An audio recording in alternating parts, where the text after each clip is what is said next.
I have a question about what's going on in the political scene right now. I spend a lot of time avoiding the news, not reading the newspaper, working on my virtual reality, enjoying beautiful places. But there are people around me who want to talk about that. And particularly my partner, who is pretty upset about what's going on and can get pretty stirred up.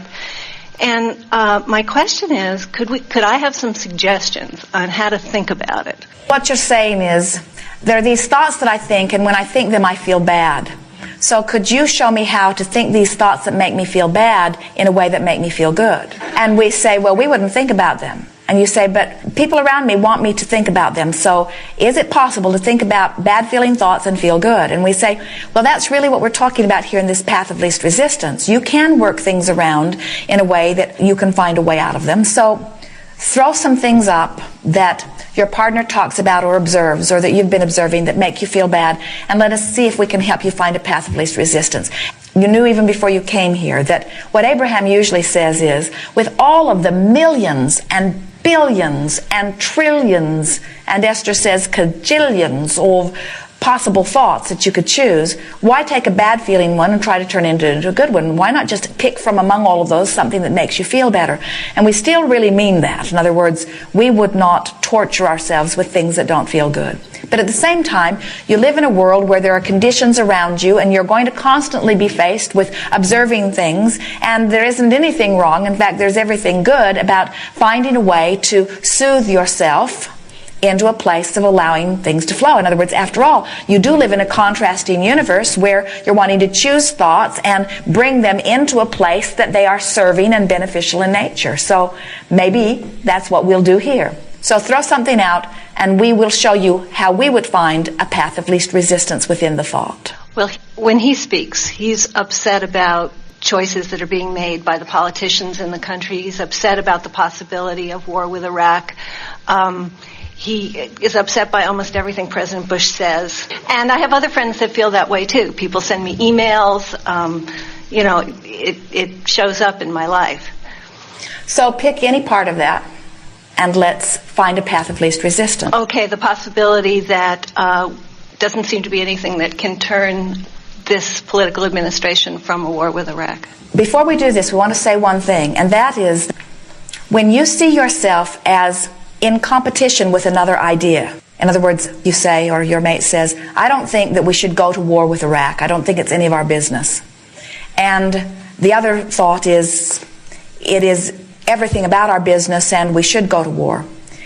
When you are taking one place against another, then the natural process is for you to gather even more resistance in order to make your point, which is exactly the opposite of what is beneficial for you.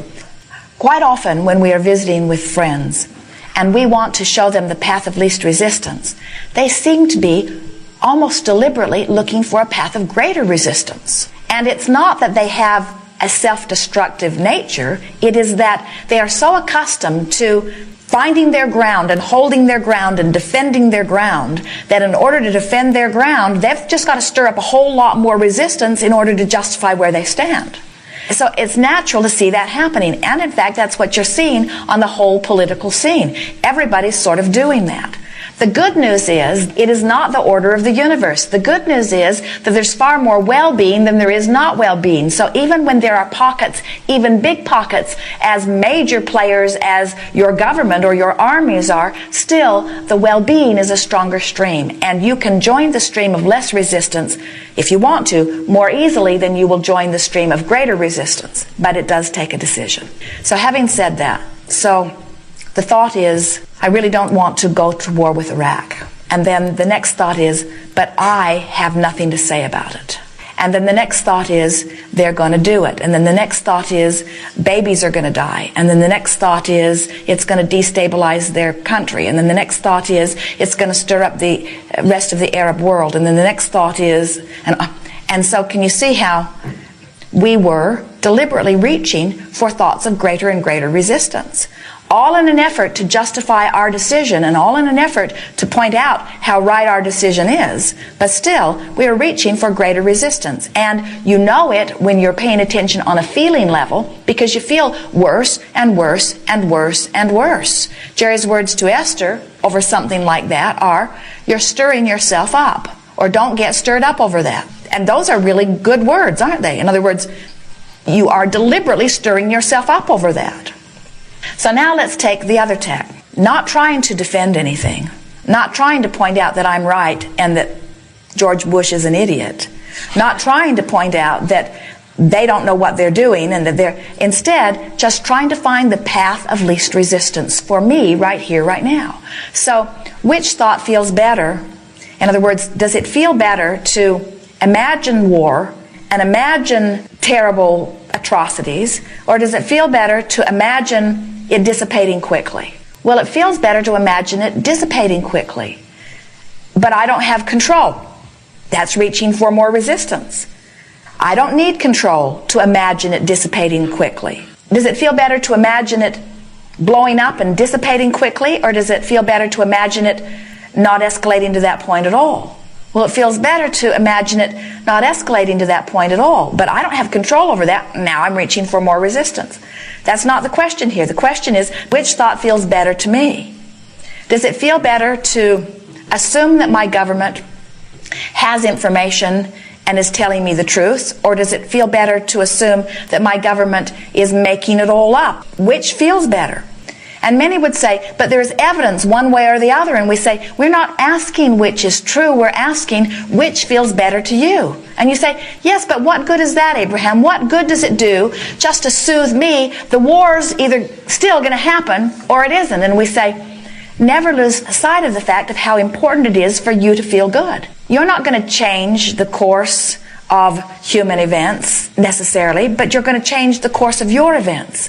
There have been and always will be wars, because there have been and always will be those who have differences of opinion, and because there have been and always will be those who will inflame their resistance in order to support their stance or their opinion.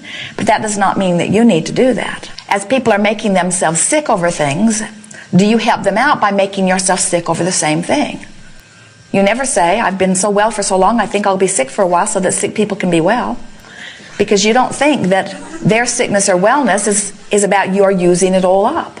And so this connection with Source is the same thing. We know that it isn't easy to live in the world, to be of the world, and not respond to the conditions of the world. And in fact, you intended to do that. Don't let the conditions that you are observing set the tone of your vibration. You decide the tone of your vibration first, and that's where your intent really has to come in. You have to say, I intend to thrive. I intend to be connected to Source energy, and I intend to find a way to do that, and everybody else can do what they want. Now, it might be the path of least resistance for Jerry and Esther to drive down the freeway if speed and efficiency is their dominant intent. It might be the path of least resistance for them to get out and backpack somewhere if a week of leisure and detachment is their dominant intent. The intention that you hold is so important in you determining for yourself what the path of your least resistance is. So, as you're thinking about what's happening with your government, if your intention is to change world events, and you don't believe that you're in a position to do that, you're not going to give yourself any path of least resistance. If your intent in reaching for the thought is to soothe yourself into physical well-being and clarity, then you are. If you are looking into world events and you are realizing that it does not matter what political party of what nation is dominant, the majority of the people on your planet are living in an unaffected way. There are endless laws and rules, even in your society here in this nation, that do not affect you because you are not aware of them and you do not keep them active in your vibration. The majority of your population, we would say so close to 100% of it, breaks laws every single day of one kind or another. And yet, you are not 100% incarcerated. although that percentage is rising. You can take anything and find a path of least resistance or a path of greater resistance. It just depends upon what your motive is. There are those who would find war as the path of least resistance, and they would be right to follow that path. There are those who find war as a path of most resistance, and we would not encourage them to follow that path. We cannot say to you that war is always wrong or that war is always right. We could not even say to you that the same war at the same time is all one way or another. These are individual paths. And as you stand back and you look at your nation, you see what a small percentage of people are actually involved in the war. As Jerry and Esther were driving, they saw caravans of war equipment going somewhere. It's on its way probably from El Paso to Houston or some port where it will be shipped. And so it kept coming up. And finally, Esther said to Jerry, the only resistance in our joyful journey is you observing these war machines in motion. And Jerry laughed because he could feel that he would forget about it and they would get back into their blissful place. And then another caravan would pass and then he would get all tense about it. And then he would get very quiet as he was not wanting to speak it out loud. But Esther could feel it in his vibration, and then he would make a comment. It's hard to have your personal opinions about something and not have a knee-jerk response to things that you are observing. But when you again and again say to yourself, nothing is more important than that I feel good, in time, rather than revving up your path of most resistance in order to justify your opinion, you'll instead rev up your path of most allowance in order to justify your well-being. It all depends on what you're looking for. Now hear us. We did not say that everyone that is promoting the war is promoting from a place of resistance. For some, it is the path of least resistance, you see. You've just got to make their choices none of your business. Whether it's the choice of your president, who is clearly wanting to go there for reasons that he has still not told you, or whether it's your mate who doesn't want it to happen for reasons that he could not completely divulge to you. In other words, you are all much more complex than any communication in a short period of time would unravel. So we wouldn't try to sort it out. We would just begin to acknowledge there are things that when I think about them they really feel good, and there are things that when I think about them I don't feel so good, and I'm learning to guide my thoughts toward the things that really feel good, and I'm beginning to let the things that don't feel good be none of my business.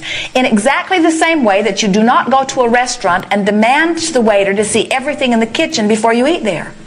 You don't say, I want only the ingredients that appeal to me to be prepared in this kitchen. You say, from among this I would like this and this and this and this and this, and you leave the others for people who might want to participate in them. And somehow that's easy for people to understand with food, but it's hard for people to understand with everything else. It's like everybody should agree with me on the things that really matter to me, and we say, why? Why do you need agreement from others? They have nothing to do with your path of least resistance.